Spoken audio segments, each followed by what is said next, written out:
Қайырлы күн баршаңызға, менің арнама қош келдіңіздер. Бүгін біз полуфабрикат жасауды үйренетін боламыз.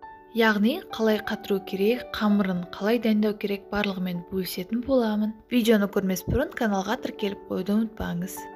Ең алдымен ыдысымызды алып, жылы суымызды құямыз. Үстінен 1 шай қасық тұз қосамыз, 1 ас қасық сұйық май қосамыз және 1 жұмыртқа қосамыз да жақсылап араластырып аламыз.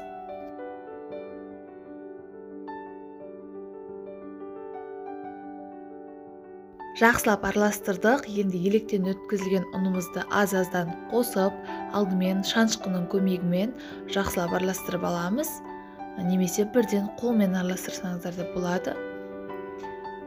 Кейін қалған ұнымызды қосып, жақсылап бір келкі етіп, қамыр илеп алатын боламыз.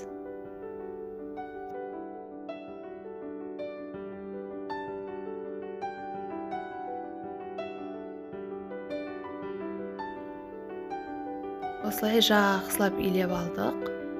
Жұп-жұмсақ қамыр болып шықты.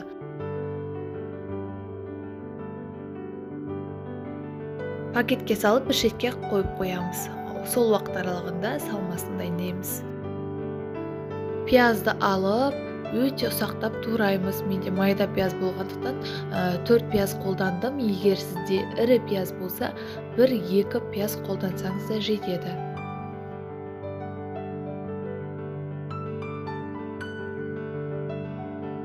Ұсақтап турап аламыз, не болмаса блендердің көмегімен майдаласаңыз да болады. Енді 1-2 тісше сарымсағымызды алып, оны да майдалап тураймыз, ерекше дәм береді. Тартылған етімізді саламыз, үстінен туралған пиязымыз бен сарымсағымызды саламыз, татымына қарай тұз, бұрыш қосамыз да жақсылап араластырамыз. Пиязымыз, етіміз бір келкі болып, біріккенше жақсылап араластырып алатын боламыз, мұжғылап. Мінекей, біздің салмамыз дайын. Енді қамырды аламыз да, осылай бір шетінен кесіп аламыз, ұзынша етіп дөңгелетеміз.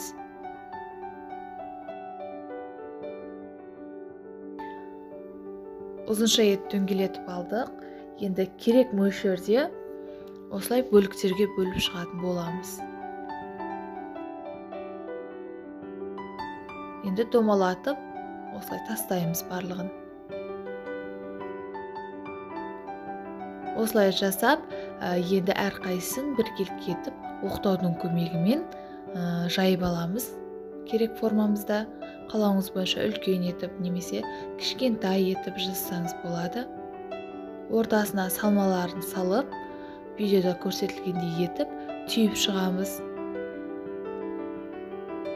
Осы әдіспен жасасаңыз, өте керемет болып шығады. Барлығын осылай түйіп алатын боламыз. Егер сіз біртіндеп жайып отыруға ерінсеңіз, жаңағы қамырымызды алып, үлкен оқтаудың көмегімен бір келкі етіп, дәу қамыр етіп жайып алып, соны осылай домалақ етіп, немесе төртбұрышты етіп, кесіп те жасасаңыз болады. Мен осылай дөңгелек етіп жасап едім, түшпәраларым өте әдемі, бір келкі болып шықты, сүйкімді болып. Домалақ етіп жасасаңыздар, әдемі жасалады. Полуфабрикаттарда осылай жасайды. Мінекей, көріп тұрғандарыңыздай барлығын алып, осылай дөңгелектеп жайып, ортасына салмасын молынан салыңыздар, сол кезде дәмді болады. Осылай саламыз да түйіп шығатын боламыз. Бізде бұл рецепт бойынша менде тура 100 дана пельмен шықты. Бұл пельмендерді қатырып қоямыз да, кейін қалаған кезінде шығарып алып, сорпа немесе өзін қайнатып жей берсеңіз болады. Осылай противенге астына пергамент қағаз төсеп, бір-біріне жабыстырмай орналастырып шығамыз барлығын.